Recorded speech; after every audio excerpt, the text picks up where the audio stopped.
I feel that my strong suit are that I can unpack the question, I can organize my points, and I can provide relevant examples. I'm Isaac Tan, I'm 13 and I'm in Sec 2. I'm studying in Catholic High School, almost 7 years.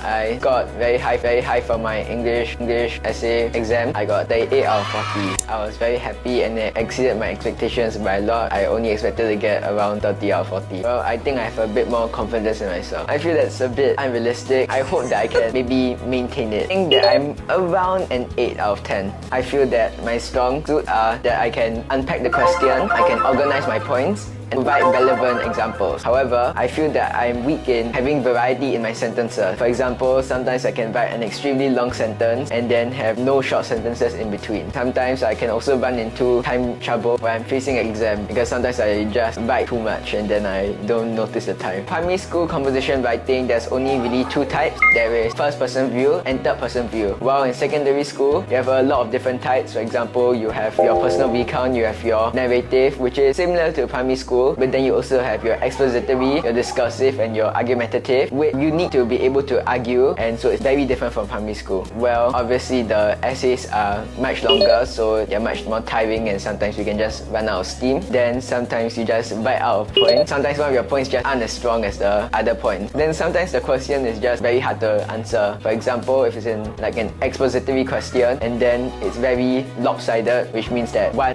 viewpoint can be much stronger than the other viewpoint, it can become very hard to write. For the first two, there's not much I can do about it. Maybe for the second one, I can read all my points and see if it's actually answering the question or not. But for the third one, I think I can just choose a different question because often be more than one question available to you. I won't say I have a favorite genre. I would say that I definitely prefer argumentative over expository because when I believe in something, I can provide more points about it. While for expository, I just don't like to sit on the fence that much. But I'm not sure if I like argumentative more than personal recount or narrative because in personal recount or narrative you get to express yourself and have more creativity in your story. Well, you obviously need to know the format of your essay and how to write it. Then you should probably read some model essays. If your test is on argumentative, then you can study some of the points mentioned in those model essays. If your essay is on personal recount or narrative, you can learn some of the stories in the model essays and try to adapt them to answer your question. I did a topic on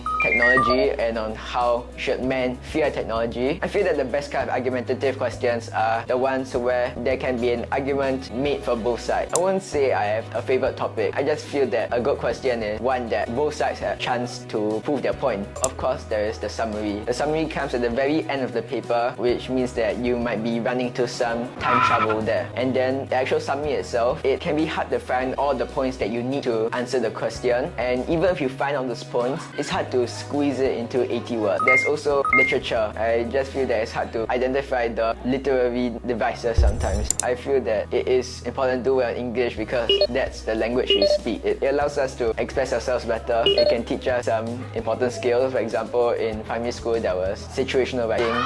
If I'm not wrong, like there was the letter writing. It teaches you how to write letters, and yeah, it can also help you argue your points. I won't say it is easy because going from 4 subjects to 7 subjects, it's pretty hard and can be pretty stressful. Yes. For example, there is more choices. When you're choosing a secondary school, you're not limited to just one track. You can choose an O-level track or like an IP track. In Singapore, generally they accept your other strengths. For example, I personally like chess. I participate in tournaments, and if I do well in those tournaments, they can be added to my portfolio, and that will actually benefit me. You just have to leave some time for leisure, have some time to pursue your hobbies, or just hang out with your friends, or just do whatever makes you happy. I still feel that I stay in Singapore because I don't know much about the other countries' educational system, and it's not like Singapore is a bad country or it's a bad educational system to begin with. After all, every school is a good school.